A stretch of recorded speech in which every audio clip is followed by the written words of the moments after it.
నమస్కారం. హిందూ మతం అతి పురాతన మతం. హిందూ మత ఆవిర్భావ ఖచ్చితత్వ సమయాలు ఘడియలు ఎవరికీ తెలియదు. అయితే వేల సంవత్సరాల క్రితం నుంచి ఉన్న హిందూ మతం ఒక సంప్రదాయబద్ధమైంది.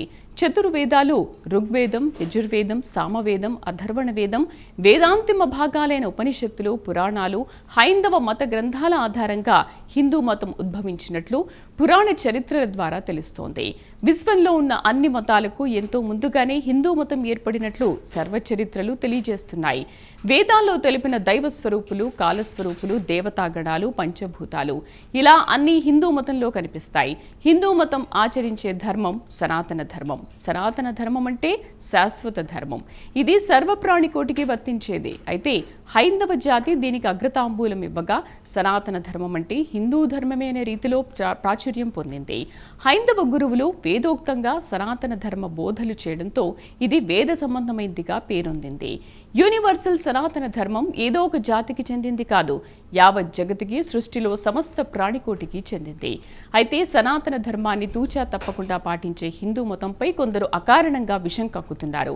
ఇందుకే కొందరు మేధో గురువులు వేదహిత సనాతన ధర్మాన్ని వేదరహిత సనాతన ధర్మంగా, జ్ఞాన సహిత సనాతన ధర్మంగా తీర్చిదిద్దాలని అంటున్నారు.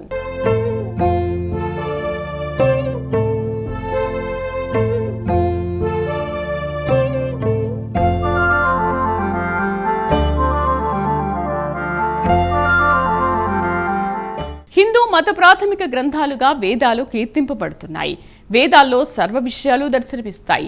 దైవాలు, దేవతాగణాలు, పూజలు, ఆరాధనలు, మంత్రాలు ఇలా ఎంతో ధార్మిక సంపద ఇందులో కనిపిస్తుంది. వేదాల అనంతరం ప్రాచుర్యం పొందినవి ఉపనిషత్తులు. ఆధ్యాత్మికత, తత్వశాస్త్ర విషయాల్లో వీటిలో కనిపిస్తాయి. పురాణ ప్రాధాన్యం, దైవగాథలు, దేవతల జన్మ, విశ్వసృష్టి తదితరాలను ఉపనిషత్తులు తెలియజేస్తాయి. చతుర్వేదాలు హైందవ జాతికి పంచప్రాణాలు. హిందూ మతం సమస్త ధర్మాలకు పెద్దపీట వేస్తుంది. సనాతన ధర్మమంటే ప్రాణం పెడుతుంది. అయితే శాశ్వతమైన సనాతన ధర్మం ఏ ఒక్క జాతికో తెగకో చెందింది కాదు. అసలు ఒక్క మానవ జాతికే చెందినది కాదు. సమస్త జీవకోటికి సంబంధించినదే సనాతన ధర్మం. సనాతన ధర్మానికి హిందూ మతం పెద్దపీట వేయడంతో దీన్ని హిందూ ధర్మంగా చాలామంది భావిస్తారు. ఇది హిందూ ధర్మమనే ఉద్దేశంతో కొందరు తమ అక్కసు వెళ్లగక్కడమే కాకుండా ఈ ధర్మాన్ని కాలధర్మం చేయించాలని, తునాతునకులు చేయాలని వ్యాఖ్యానాలు వినిపిస్తున్నారు. సనాతన ధర్మంపై ఎందరో విదేశీయులు సైతం ఆసక్తి కనబరుస్తుంటే భారతదేశాన పుట్టిన కొందరు సనాతన ధర్మంపై విషం చిమ్ముతున్నారు. అస్తికత్వం, నాస్తికత్వం సనాతన ధర్మానికి అడ్డుగోడలు కావు.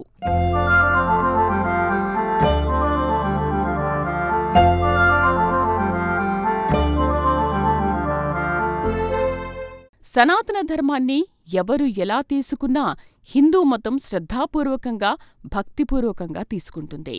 సనాతనంలోని శాశ్వత భావాన్ని నొక్కి చెప్పే హిందూ మతం మరొక అంతర్వాణి వైదిక ధర్మం వేదధర్మం.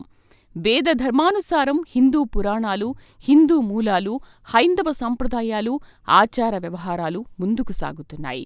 హిందూ మతంలో దేవతలు, ఋషులు, గురువులు, తత్వవేత్తలు, భక్తులు, పూజలు, ఆరాధనలు కనిపిస్తాయి.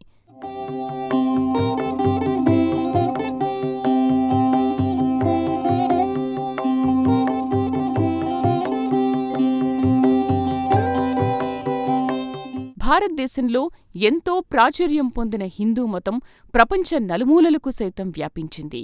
హిందూ మతానికి ఉన్న ఔన్నత్యం ఆ మతం అనుసరిస్తున్న ధర్మంలో ఉంది. హిందుత్వం అనేది జీవన విధానం. ఇది మతం కాదు. హిందూ మతాన్ని అనుసరించే వ్యక్తులు దైవాన్ని ఏ రూపంలోనైనా పూజించవచ్చు, ఏ ఆలయానికైనా వెళ్ళొచ్చు, జ్యోతి సన్నిధిలో ప్రార్థించవచ్చు, రాయిని ప్రార్థించొచ్చు, ప్రకృతిని ప్రార్థించొచ్చు.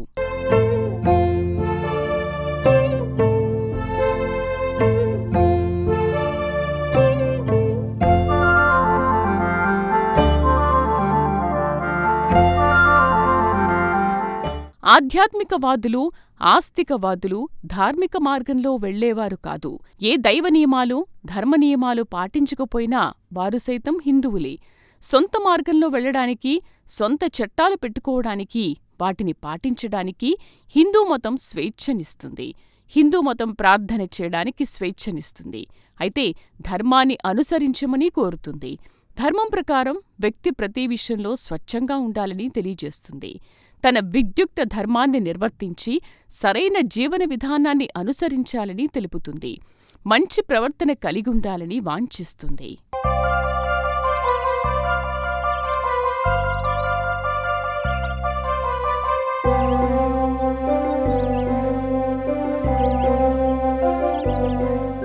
మత మార్పిడులకు కులతత్వం కారణమవుతోందనే వాదనలు ఉన్నాయి. అయితే గ్రామీణ ప్రాంతాల్లో కులాలు అన్నీ కలిసే ఉన్నాయి. వివిధ వృత్తుల్లో రాణిస్తూ అందరూ కలిసిమెలిసి ఉంటున్నారు. జ్ఞానాన్ని పంచుకుంటున్నారు, పెంచుకుంటున్నారు.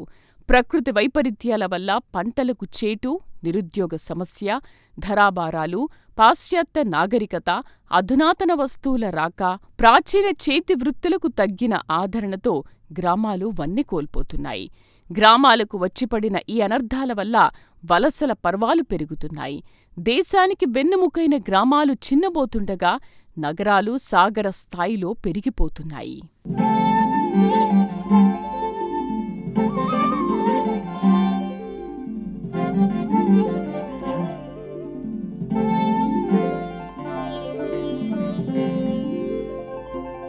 ప్రపంచంలో మూడో పెద్ద మతంగా హిందూ మతం పేరు పొందింది. భారతదేశంలో హిందూ మతం ఒక ప్రధాన మతం. దాదాపు 1.20 బిలియన్ల మంది హిందువులు ప్రపంచవ్యాప్తంగా ఉన్నారు. ప్రపంచ జనాభాలో 15% మంది హిందువులు ఉన్నారు.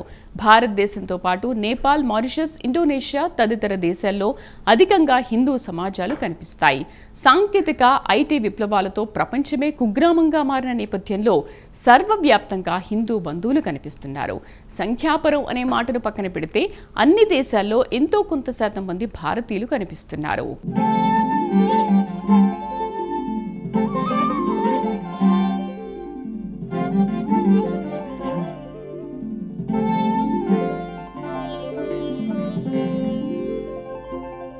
ప్రపంచంలో ఎన్నో దేశాలు ఉన్నాయి. అయితే లిల్లీపుట్ దేశాలు మాదిరివి ఉండేవి అధికంగా ఉన్నాయి. భిన్న భాషలు, భిన్న సంస్కృతులు, విభిన్న సంప్రదాయాలు, ఆచార వ్యవహారాలతో ఎన్నో కులాలు, మతాలవారు కలిసికట్టుగా ఏకమాటపై నిలిచి ఏకబాటపై వెళ్లే గొప్ప దేశం భారతదేశం. మన దేశంలోని ఓ మధ్యస్థ నగరమంతా సైతం లేని దేశాలు ఎన్నో ప్రపంచ చిత్రపటంలో కనిపిస్తాయి. ఆయా దేశాల్లో ఎన్నో మతాలు ఉన్నాయి. ప్రధానంగా క్రిస్టియన్, ముస్లింలు చాలా దేశాల్లో ఉన్నారు. పెద్ద దేశంగా పేరొందిన భారతదేశంలోని భారతీయులు జనాభా ప్రకారం 3వ స్థానంలో నిలుస్తున్నారు.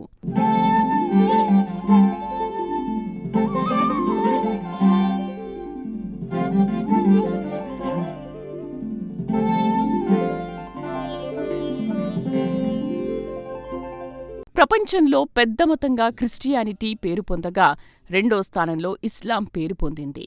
ప్రపంచ జనాభా గణన ప్రకారం చూస్తే హిందూ బంధువులు 3వ స్థానంలో ఉన్నారు. ప్రపంచంలో 3వ పెద్ద మతంగా ఉన్న హిందూ మతంలో దాదాపు 1.20 బిలియన్ల మంది ఉన్నారు. ప్రపంచవ్యాప్తంగా ఇంత పెద్ద సంఖ్యలో హిందూ బంధువులు ఉన్నారు. ప్రపంచ జనాభాలో 15% మంది హిందువులు ఉన్నట్లు గణాంకాలు తెలిపాయి.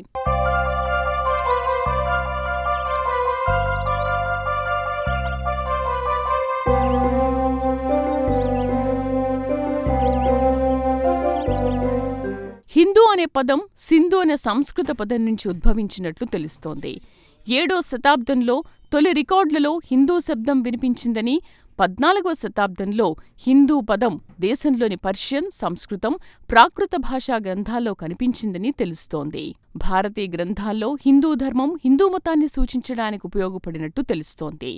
17వ శతాబ్దం నుంచి విదేశీ వ్యాపారులు, వలసవాదులు భారతావనిలో నివాసితులను మతపర సమాజ సభ్యులుగా సూచించడానికి హిందూ అనే పదం వాడినట్లు చరిత్ర తెలియజేస్తోంది. బ్రిటిషర్లు మతం ఆధారంగా వర్గాలను వర్గీకరించడం ప్రారంభించడానికి ముందు భారతీయులు తమను తాము ప్రత్యేకంగా తమ తమ విశ్వాసాల ద్వారా నిర్వచించుకోలేదు. దీంతో స్థానికత, భాష, వర్ణం, జాతి, వృత్తి, శాఖ ఆధారంగా విభజనలు జరిగాయి.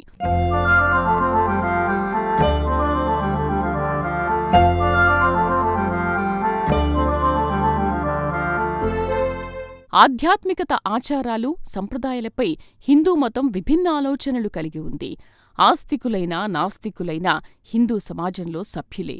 దైవాన్ని విశ్వసించేవారు, విశ్వసించని వారు, విగ్రహారాధనకు వ్యతిరేకులైన వారు, అనుకూలురైన వారు, దేశానికి చెందిన ఎవరైనా తమను తాము హిందూగా అభివర్ణించుకోవచ్చని మహాత్మాగాంధీ తెలిపినట్లు దేశ చరిత్ర తెలియజేస్తోంది.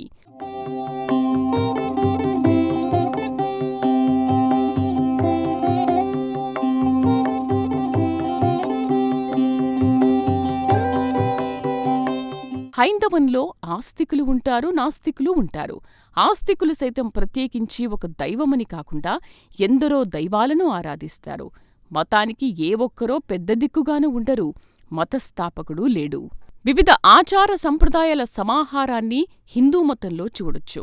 నాస్తిక సమాజం ఉన్నందువల్ల ఆస్తికవాదాన్ని హిందూ మతానికి ఏకీకృత సిద్ధాంతంగా ఉపయోగించడం కుదరదు. వేదాంత తత్వశాస్త్ర దశల్లో ద్వైతం, విశిష్టాద్వైతం, అద్వైతం వచ్చాయి. వ్యక్తిలోని ఆధ్యాత్మిక వృద్ధికి ఇవన్నీ ఎంతో అవసరం. దేశంలోని వివిధ జాతి, మత ఆచారాలకు వర్తించే జ్ఞాన వేదాంత మార్గమే హిందూ మతం.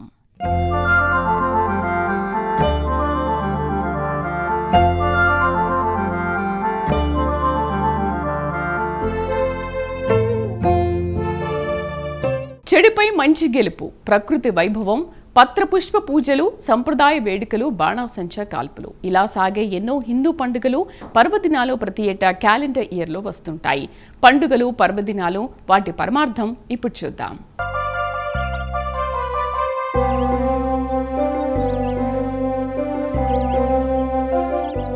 బంధుమిత్రులతో సరదాలు, సంతోషాలు, ఆటలు, పాటలు, పిండి వంటలు, కొత్త బట్టలు, దైవ పూజలు ఇలా అంతా ఆనందకర వాతావరణంలో చేసుకునేవే పండుగలు. ఇక హిందువులకు ఉన్నన్ని పండుగలు ఎవరికీ ఉండవేమో అనిపిస్తుంది. ప్రకృతి శోభతో చేసుకునే పండుగ ఉగాది. జీవితంలో ఉండే సుఖ సంతోషాలు, బాధలు, బాధ్యతలు, కష్టనష్టాలన్నింటికీ ప్రతీకగా షడ్రుచుల సమ్మేళనంగా మనకు ఉగాది పచ్చడిలో కనిపిస్తుంది.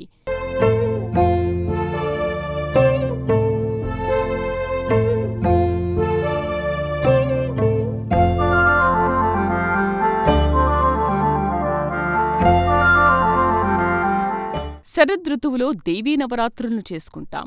శరన్నవరాత్రులు దేవీ నవరాత్రులుగా అమ్మవారిని ఆరాధిస్తాం.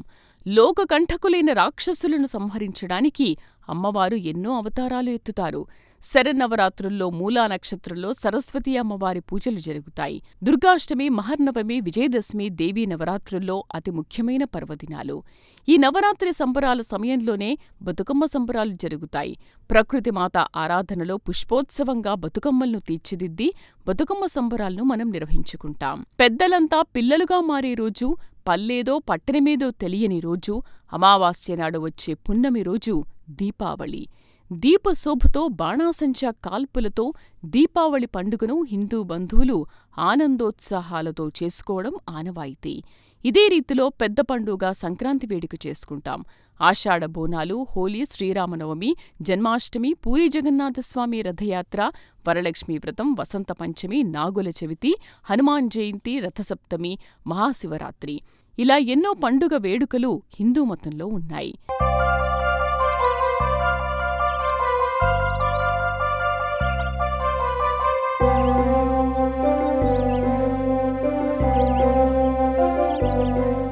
హిందూ మతంలో పుణ్యనదుల్లో పవిత్ర స్నానాలు, తీర్థయాత్రలకు ప్రముఖ స్థానం ఉంది. 12 ఏళ్లకోసారి వచ్చేవి పుష్కరాలు. ఉత్తరాదిన కుంభమేళాలు, దక్షిణాదిన పుష్కరాలు భక్తుల పాలిట వరాలు. పాపరహితంగా మారడానికి, పుణ్యం పొందడానికి పుష్కరాలు సోపానాలు. హిందూ మతం తీర్థయాత్ర స్థలాలు ఇతిహాస గ్రంథాల్లో, రామాయణ మహాభారతాల్లో, పురాణాల్లో ప్రస్తావించబడ్డాయి. చాలా పురాణాల్లో తీర్థమహత్యంపై ఎన్నో గాథలు ఉన్నాయి. వారణాసి, రామేశ్వరం, కాంచీపురం, ద్వారకాపురి, హరిద్వార్, శ్రీరంగం, బృందావనం, అయోధ్య, తిరుమల తిరుపతి ఇలా ఎన్నో పుణ్యక్షేత్రాల్లో ప్రతినిత్యం భక్తజన వరద ప్రవహిస్తుంది. 12 జ్యోతిర్లింగాలు, 18 శక్తిపీఠాలు, త్రిలింగ క్షేత్రాలు ఇలా ఎన్నో పవిత్ర దేవళాలకు భక్తులు తరలివెళ్తారు. ఇక పర్వదినాలు, పండుగ దినాలైతే ఇసకేస్తే రాలనంత రీతిలో భక్తులు అసంఖ్యాకంగా తరలివచ్చి పుణ్యక్షేత్రాలను దర్శించుకుంటారు.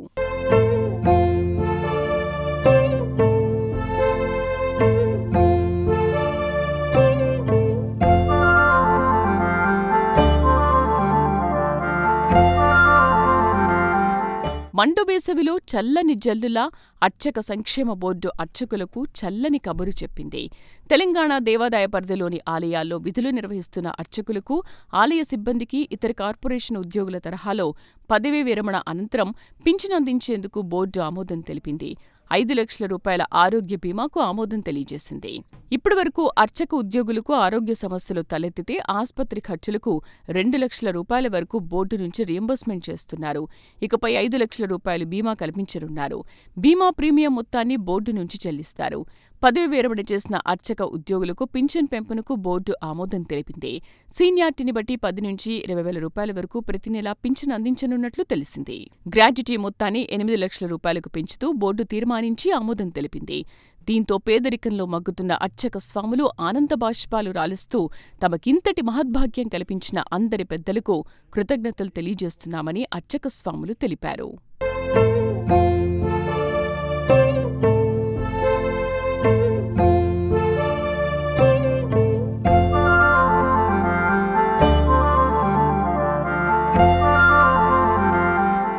సహనం, ఓర్పు, దయాగుణం, పరోపకారం హిందుత్వంలో అణువణువునా కనిపిస్తాయి. నిస్వార్థంగా సేవలందించే ప్రకృతిలోని చెట్లు, పుట్టలు, నదులు, గోవులు, సముద్రాలు ఇలా అన్నింటినీ హిందూ మతం గౌరవిస్తుంది. హిందూ బంధువులు వీటన్నింటికీ మాతృస్నానం ఇచ్చి నదీమాత, గోమాత, ప్రకృతిమాత అంటూ గౌరవించి పూజాధికాలు చేస్తారు. మంచితనాన్ని చేతకానితనంగా, అలుసుగా భావించి అధికార దర్పాన్ని ప్రదర్శించాలని చూసినా, అనుచితంగా ప్రవర్తించినా అది వ్యక్తులైనా, సమాజమైనా, దేశమైనా తప్పకుండా భారత జాతి ప్రతీకార పర్వం చేపడుతుంది. ఇందుకు తాజా ఉదాహరణ వంకరతోక పాక్ చేసిన పాపానికి భారతదేశం ఆపరేషన్ సింధూర్తో ఏ విధంగా బుద్ధి చెప్పిందనే విషయం అందరికీ విదితమే.